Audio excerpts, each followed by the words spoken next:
Passando da etapa da validação para o negócio, eu vejo que tem esse momento, essa fase de transição muito nítida, que é o teste do MVP.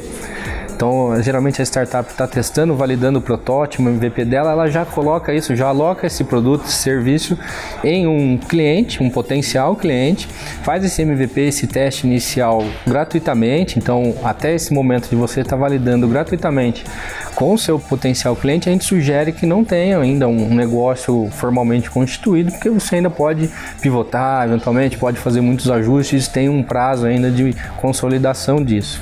A partir do momento que você já entende que seu MVP está testado, está validado e aquilo vira realmente um potencial produto, você vai vender efetivamente, vai começar a receber pelo seu serviço, pelo seu produto, aí a gente sugere já, é muito recomendado que você já tenha aí, procure um contador, um advogado para fazer a abertura do CNPJ, que é o momento que sua empresa vai nascer. Com a abertura do CNPJ você vai ter uma série de atribuições que devem ser definidas, por exemplo, você vai definir sua atividade, seu objeto principal tem que estar bem enquadrado para que uma fiscalização não tenha, não cause surpresa em você. Decorrente desse enquadramento, você vai também definir qual o regime tributário. Então, dependendo da atividade que você selecionar, vai ter impacto tributário nisso, vai ter impacto eventualmente societário também, que é importante você definir, né? Então, definindo tudo isso, é o momento de abertura do CNPJ, onde você constitui sua empresa, seu objeto, define sua tributação, seu quadro societário também, e em paralelo a isso, a gente recomenda que tenha um acordo de sócios, que é a convalidação, a convergência do memorando, que é aquele acordo feito em validação, a convergência do memorando num acordo de sócios. É um contrato dentro da sociedade paralelo ao contrato social.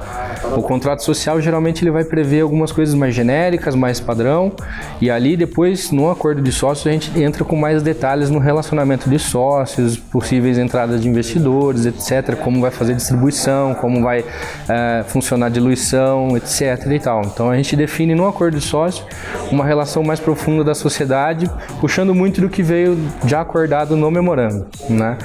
Nessa fase de negócio você tem uma série de empecilhos, que seria a tributação. Você tem que recorrer à melhor tributação, então avaliar se é o Simples Nacional, se é melhor o lucro real, o lucro presumido, né?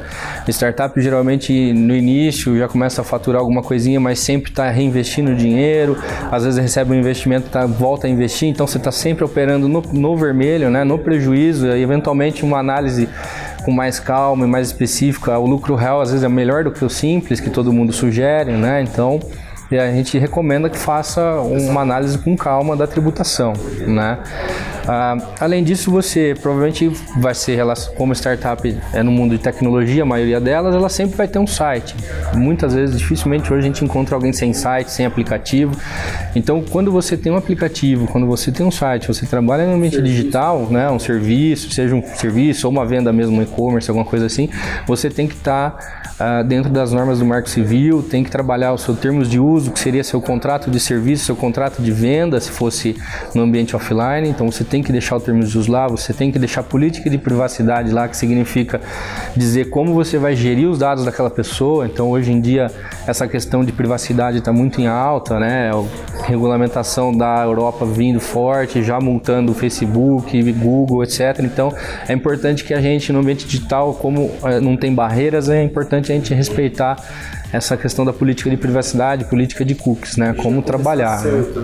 Já começar minimamente, você tem que ter alguma coisa já, lógico que no começo é sempre alguma coisa para aquela situação, e aí você vai evoluindo, então eventualmente você vai refazendo, vai incluindo. Se você desenvolver mais serviços, a gente tem que adequar esse termo de uso, essa política de privacidade aos outros serviços novos que foram feitos, a forma de trabalhar, às vezes pivota um pouco internamente alguma outra gestão de dados, alguma gestão de serviço, etc. Então é bacana a gente poder colocar bem claro isso no documento, né? Isso influencia em algumas atividades também. Por exemplo, termos de uso sua vai servir para esclarecer exatamente o que você faz, e se você trabalha numa linha tênue entre regulatório e não regulatório, você vai ter que deixar no termo de uso bem claro isso. Um exemplo é um pessoal que a gente conhece que trabalha com consultoria financeira em hedge fund. Isso é realmente regulado pela CVM.